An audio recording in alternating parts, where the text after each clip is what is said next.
first press conference in about 5 months, and let's dive right into it and see what he had to say. Be very insightful in terms of where things are holding. ערב טוב, אזרחי ישראל. Good evening, citizens of בשם Israel. כולכם, On behalf of all of you, מבקש תחילה למסור I would like, first of all, to pass my condolences from the bottom of my heart שלכם. and from the bottom of your hearts to the dear families of Sergeant Yosef Yehuda Chirat and First Sergeant Yanilo Mukano of blessed memory, ברצועת עזה. who have fallen in the Gaza מלחמת Strip. התקומה גובה These are the two soldiers that died most recently, 2 days ago and yesterday. מאיתנו מחיר This war is making us pay heavy prices. However, it does have a justified and clear goal להכריע את החמאס to שביצע topple את פרעות 7 Hamas באוקטובר that has carried out the atrocities of October 7th, to bring about the return of all of our hostages and to make sure that Gaza will no longer pose a threat to Israel. These goals זה בזה. are intertwined, אנחנו מחויבים להשיג and we אותם are עד committed הסוף. to achieving them completely and אבל fully. השגנו הרבה מאוד יחד. We have already achieved a אבל lot. המלאכה However, הסתיימה. there is still יש work לנו to be תוכנית done. מאוד We סדורה. have a very organized plan. We began with Gaza. עשרות אלפי מחבלים, We killed חיסלנו dozens את רבי המרצחים, of thousands of terrorists. We killed Def Hania, Yihya Sinwar, and probably Muhammad Sinwar as well. אין-סוף תשתיות טרור. We have destroyed. Important to note that he's now acknowledging or saying that Israel probably killed Mohammed Sinwar. It was about 90% after it happened, but this is an important, just an acknowledgement that that actually happened. מי שתקף endless אותנו באכזריות terror מחרידה, infrastructure. Those who attacked us so viciously now realizes very well שהביא על עצמו. the destruction it has brought upon בזכות itself. גבורת לוחמינו, Thanks to the valor of our warriors and thanks to the decisions we have made, we have brought back 197 hostages to this day, of them 148 live hostages. 148. עוד 20 We חטופים are certain that there are still 20 live hostages and up to 38 who are dead, את כולם. and we will bring them all. Important to note that he's now saying that 20 number, obviously Adon Alexander was released, and there are 3 that were kind of leaked in the sense that first Sarah Netanyahu said something under her breath, but also Donald Trump then said it on the stage that there were only 21 alive. So worth noting that that's what Prime Minister Netanyahu is saying here. אני רוצה back. להזכיר לכם, I would like to remind you that at the beginning of the war, there were those who said לא נצליח that perhaps we will not be able to bring a single hostage back. That's what they said. A very senior position holder. But I believed differently, and I took action to that direction, and that way has proven itself. We will have the opportunity for a temporary ceasefire to bring back more hostages, and I want to reiterate, a temporary ceasefire. We are prepared for אחרי that. שכתשנו את האויב בדרום, After we have crushed the enemy in the south, we withstood great pressure internationally to stop the war, and I must say we also withstood great pressure domestically to end the אנחנו war. הדפנו את הלחצים הללו. But we pushed back on that pressure. We went into תפסנו את ציר Rafah, פילדלפי, we קטענו את overtook ציר the האספקה Philadelphia של חמאס, corridor, we stopped the supply line of Hamas, and פנינו only צפונה then ללבנון. could we turn מבצע northwards הביפרים הנועז, to מבצע Lebanon with the bold שכמוהו לא היה Beeper בתולדות המלחמות. pager פגענו operation, the likes of which we have never seen. חיוניים של חיזבאללה. Thousands of essential במקביל Hezbollah חיסלנו אלפי operatives מחבלים, וחיסלנו את were רוב injured, צמרת הפיקוד של and we חיזבאללה. killed many חיסלנו את נסראללה, terrorists. We את killed המחליף של Nasrallah, we killed ואת his המחליף של המחליף של successor, his successor's השמדנו את successor. הרוב המוחלט We של מאגרי destroyed הטילים של the vast חיזבאללה שבנו majority במשך of Hezbollah's missile החרבנו את כפרי inventory, which הטרור they have בדרום built for לבנון, many years.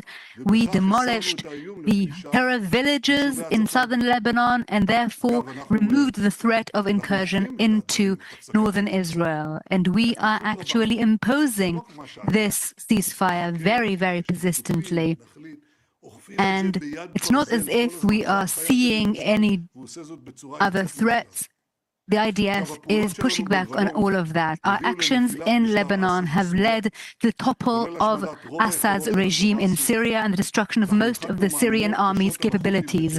We have delivered great blows to the Houthis in Yemen, also in recent days, and we have yet to say the final word.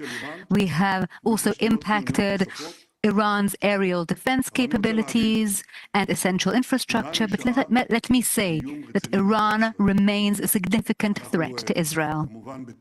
We, of course, with full coordination with the United States, we're constantly talking to them, and we hope that if they can reach an agreement that will prevent Iran from obtaining nuclear weapons, that means that it will prevent Iran from having the capability to enrich uranium. If that will be achieved, of course, we will welcome it.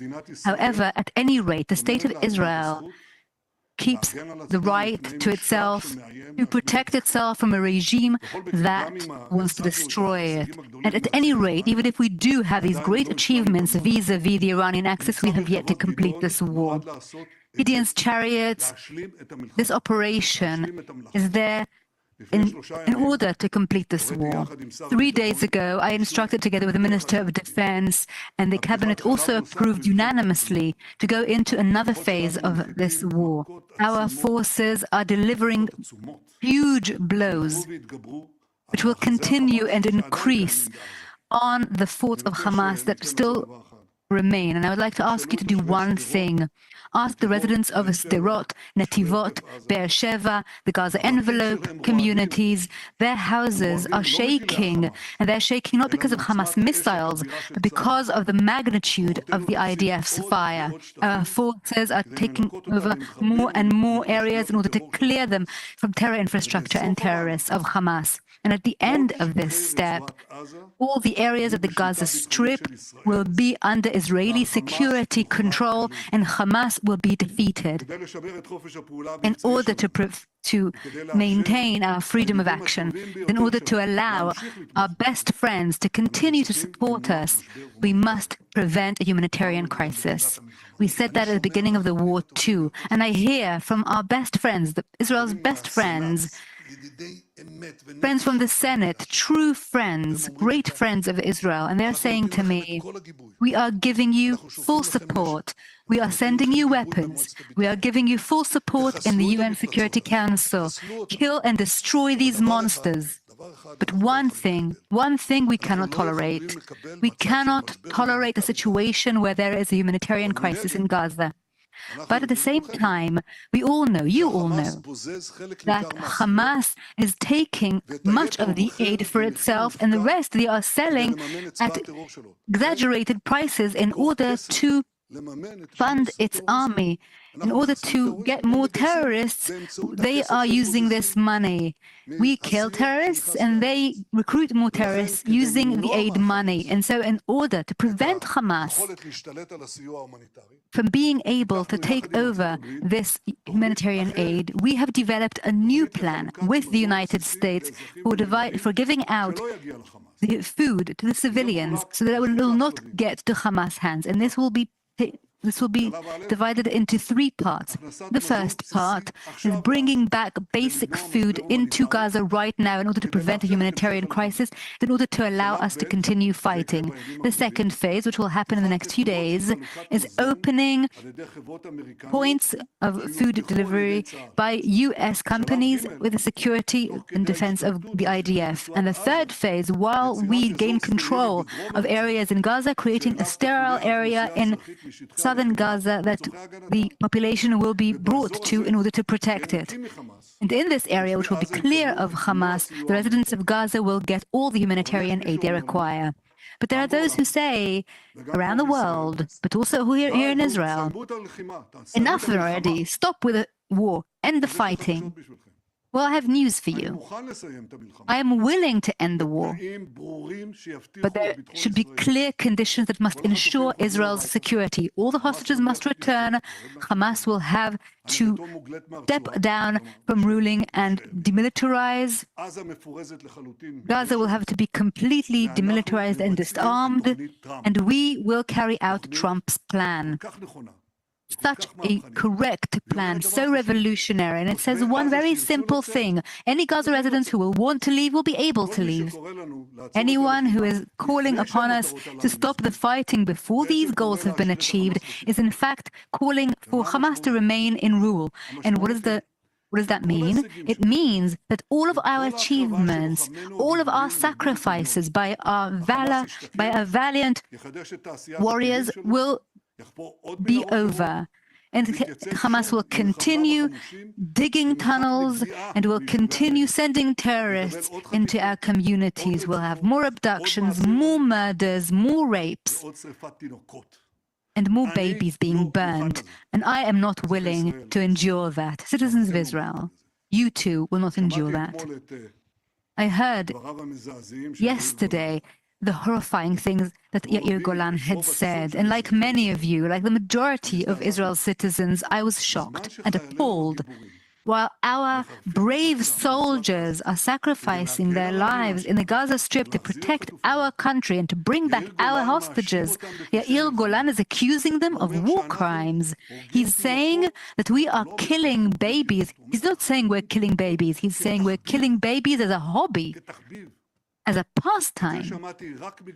I only heard that from the greatest of anti-Semites who speak in blood libels about Israel. It reminds me of medieval times.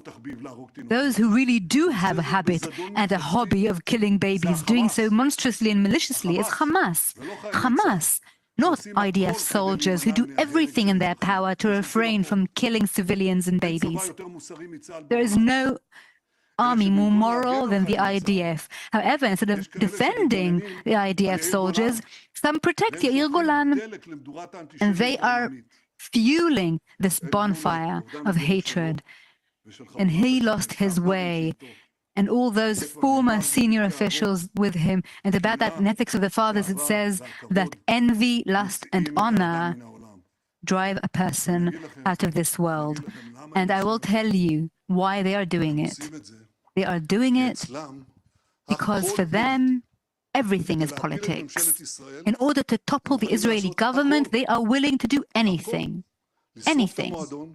To burn the club down, to speak badly and badmouth Israel around the world. And they're willing to do one more thing. They are willing to have us lose the war. So thankfully and gratefully, the vast majority of Israeli citizens are absolutely repulsed by these things. And it doesn't weaken the wonderful spirit, the strong spirit of our warriors. I meet them in the field. I meet the wounded. I meet the reservists. I meet the bereaved families. And they tell me, Bibi, don't stop. Go all the way until victory. And that's what I am telling you, citizens of Israel, tonight. We are here together all the way until victory.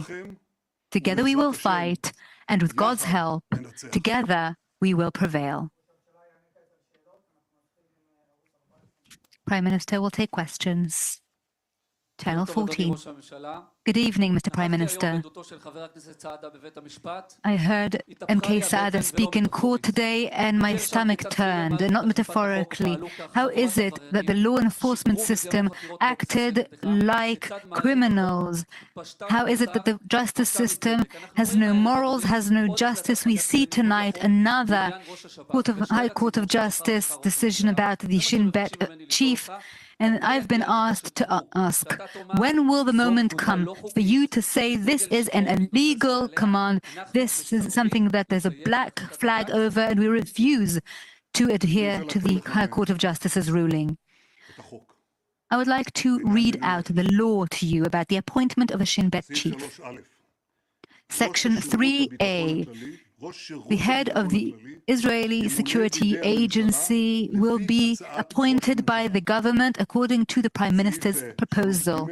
Section 3C, the government may terminate the term in office of the Shin Bet chief before it comes to an end. So that's the law. It's very clear. There are no lacunae.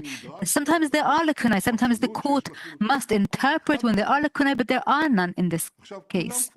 Clear. Now everyone must abide by the law. I must abide by the law, you must abide by the law, all of Israel's citizens must abide by the law, the judges too must abide by the law, and so must the Attorney General. This law is not a privilege, it's not something that you choose to do or choose not to do.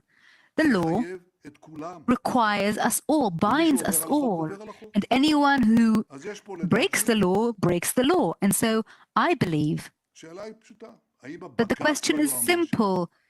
Should the Attorney General and the High Court of Justice adhere to this law, which is the choice of the people? Because that is what democracy is all about. We are a lawful democratic state, which means the laws are legislated by those elected by the public. And now the question is, will they respect this law or not? Because the ruling that has been passed is outrageous.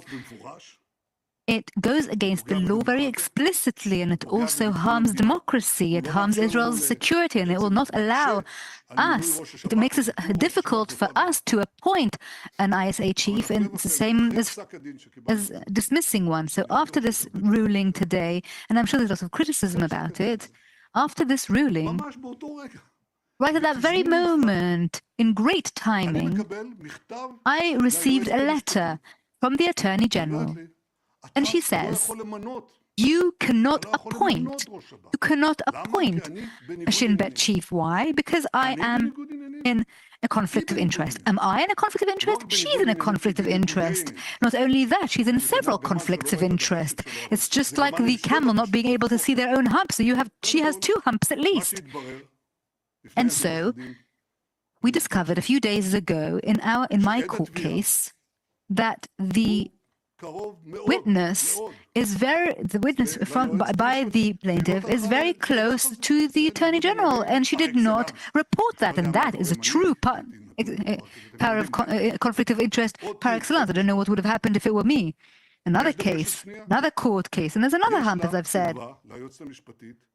The Attorney General has been close for many years, very close and very intimate with the Shin Bet chief.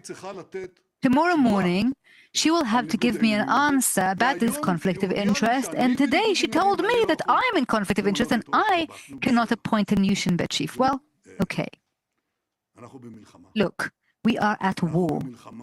We are at war. It's a difficult war against Hamas, and they are in a hard war against the government that is fighting Hamas and against Israel. They are harming Israeli security by making it difficult for a Shin Bet chief to be appointed. He must be appointed soon, and just as the other positions, the governor has not been appointed, and it's been 70-odd years, and there have been no such instructions, and suddenly they're inventing all sorts of instructions, and of course one judge was against, but it's all a show. And now I would like to tell you, that's the question that I'm going to answer. The Israeli government, headed by myself, will appoint a Shin Bet chief. It is essential to our security, and we will do so.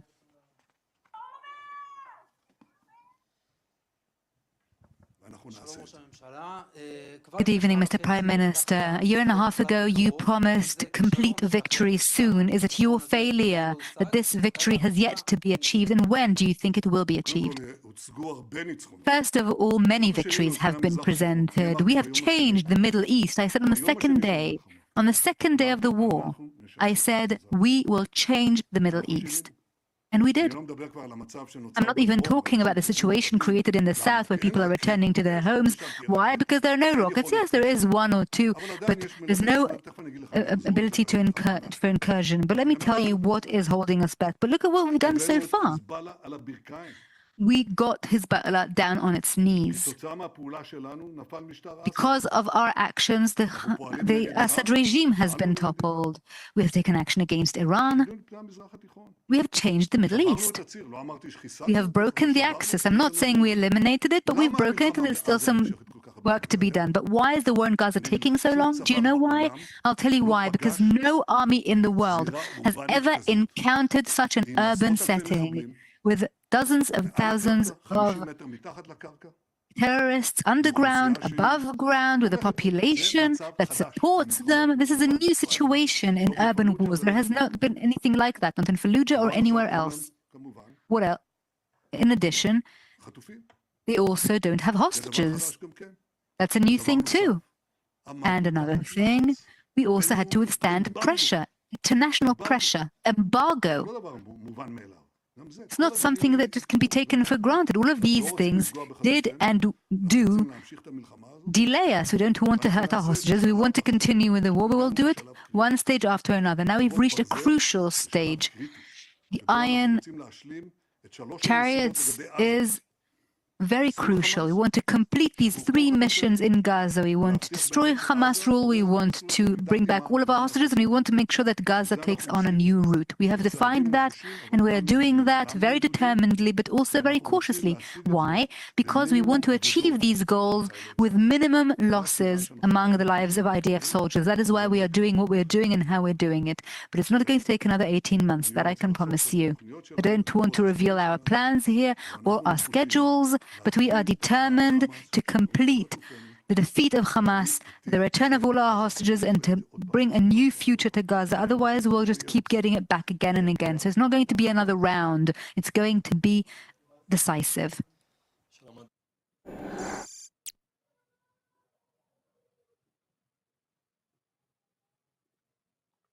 All right, that was quite something.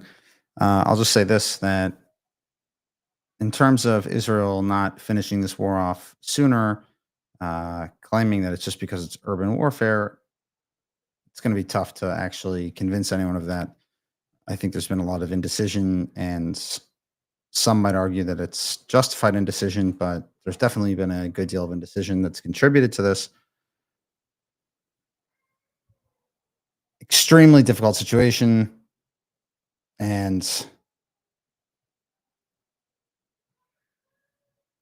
a lot of very tough choices lie ahead. I think everyone can agree they would not want to be in Bibi's position as Prime Minister of Israel, just trying to navigate